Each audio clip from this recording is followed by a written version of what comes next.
Snow continues to fly across all of central and eastern Kentucky, and it continues to add up. We'll track the totals just ahead.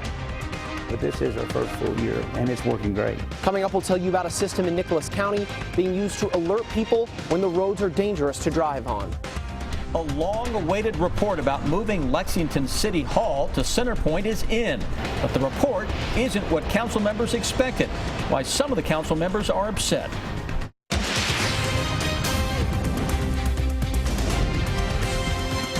WKYT News starts now with First Alert Weather.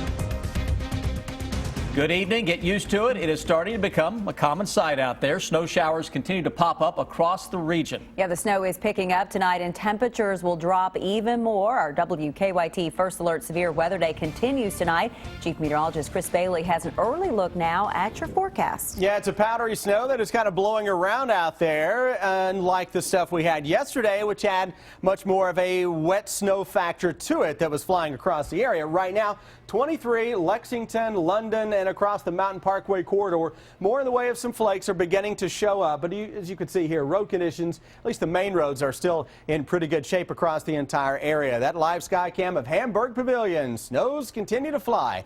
On this side of Lexington, you see the rooftops there in the distance turning white yet again. Winter weather advisory rolls on across most of the Bluegrass State. That's all of central and eastern Kentucky, surrounding areas as well. Why? Well, look at our Defender radar network. That's a lot of white and coming at us in waves with snow showers and flurries that are winding back up between Lexington and Louisville down the BG Parkway. Eastbound we go through the metro. Hello, Moorhead, West Liberty, Frenchburg, Stanton, and Clay City. We got snow showers and flurries into this part of the world, into southeastern Kentucky, southern parts of the area. Maybe a little bit of a break there into parts of Wayne County, though I suspect we're still seeing flakes even where the radar isn't picking up on that action. Additional coatings to maybe some local 1 to 2 inch amounts tonight and into the day tomorrow. But with temperatures dropping toward the low teens tonight, salt and road crews aren't going to be as effective in treating those ice-covered roads or snow-covered roads out there. Partially snow-covered should be the name of the game. Guys, we'll come back and track more snows through the 7-day forecast in a few. Chris, thank you. We are tracking a developing story out of Lexington right now. Tensions are running high among some city council members tonight. City leaders have waited months for a report about moving City Hall to Centerpoint, and today those results came in. But some members of council say they still have many questions for the consultants. Our Garrett Weimer's live in downtown Lexington. And Garrett, what exactly are council members concerned about?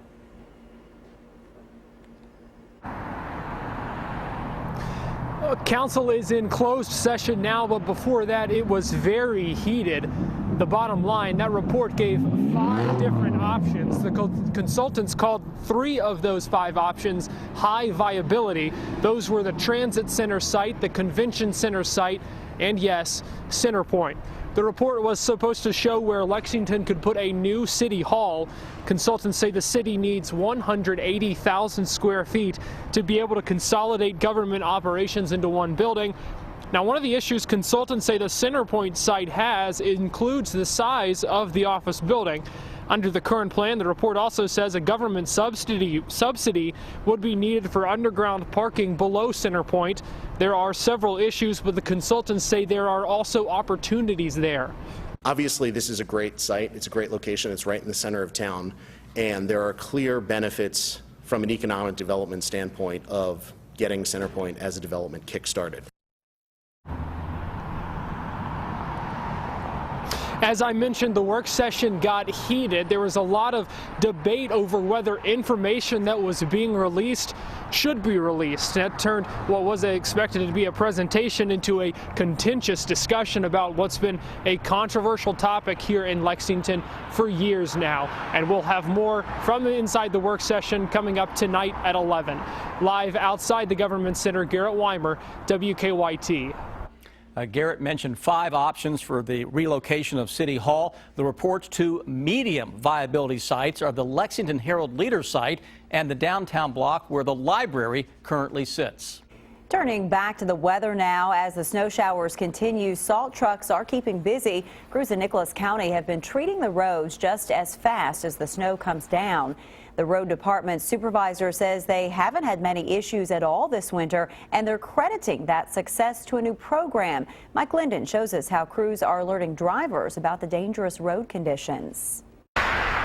In Nicholas County, the drivers clearing the roads say the winter's been pretty easy. Well, we've been doing it so long, we just we take it as it comes. There are more than 160 lane miles of road in the county. Watkins says most of them are clear. He says the county salt barn is nearly full. Nicholas County Road Department officials say they still have about 300 tons of road salt left to use this season. And what they're doing to make that supply last longer is to mix the salt with an ash. And when they mix the two together, it makes traction on the roadways better for drivers. They've been treating the roads this way for years, but this winter they're adding something a little different. Is in effect for Dawes Ridge Road and all side roads until further notice. But this is our first full year, and it's working great. It's called Code Red, and Pryor says it's powerful. We can go in and do a recorded message, or we can type it in, and it'll generate a digital voice, and it says what we want to say, and it's extremely handy. Just send out a message saying, the roads are going to be hazardous. They're staying on top of things, but they're ready for a change. I'm waiting on summer to get here, spring. In Nicholas County, Mike Linden, WKYT. Aren't we all? The judge executive says nearly 40% of the county's population is signed up for Code Red alerts. He says his goal is 100%. Remember, you can get the very latest radar, forecast, and weather headlines on WKYT.com and the WKYT News app. A Hollywood star has a request for Kentucky lawmakers. Today, actress and West Virginia native Jennifer Garner testified before several committees in Frankfort, asking them to spend $1 million on an early childhood education foundation that she supports. Our Mark Barber has details on her visit. Committee meetings about education and revenue are packed today in Frankfort. Some lawmakers have joked about rolling the red carpet out for Jennifer Garner because she's helping them break their committee meeting attendance records. While her fans are here to hear her speak, she's here to talk to lawmakers, asking them to continue supporting the Save the Children Foundation. The West Virginia native, who is well known for her starring roles in Hollywood blockbusters, started her day by eating breakfast with the governor.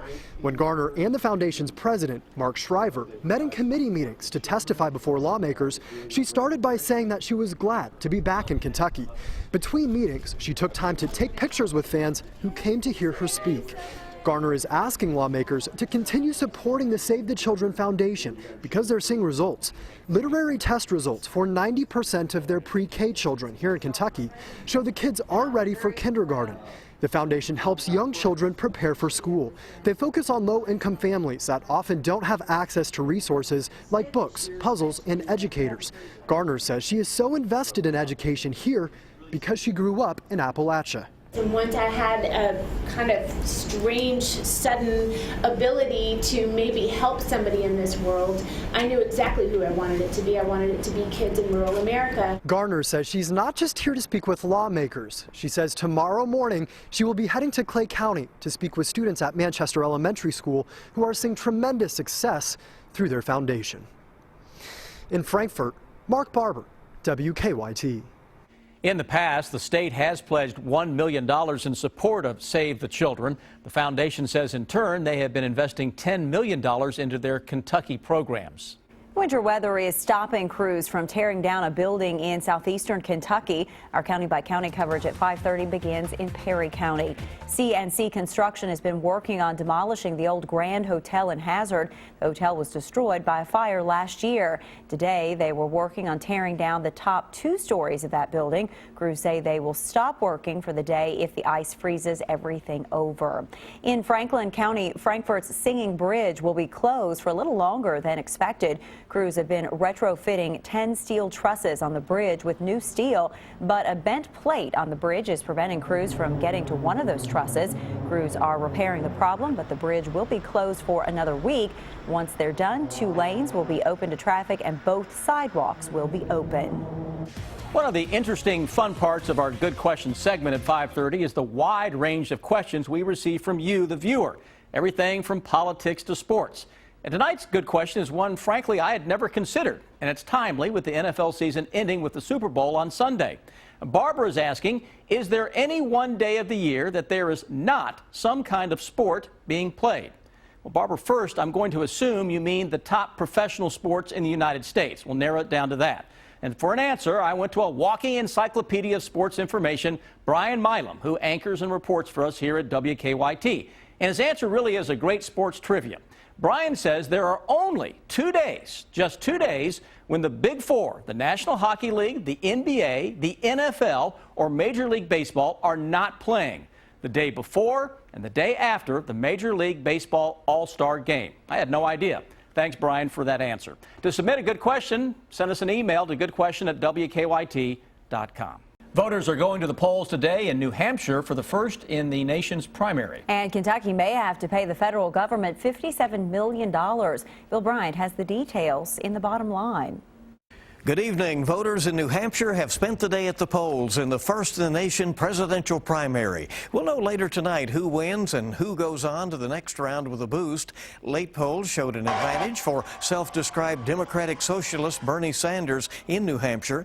But former Secretary of State Hillary Clinton's team was fighting hard. Her husband Bill, her daughter Chelsea, and other surrogates fanned out across the Granite State. Politico is reporting the Clintons are not happy with the campaign operation right now and may make changes. On the Republican side, billionaire Donald Trump has the advantage in the polling, but the race for runner-up looks to be a toss-up among several candidates. There were some late indications that Ohio Governor John Kasich's numbers were trending upward.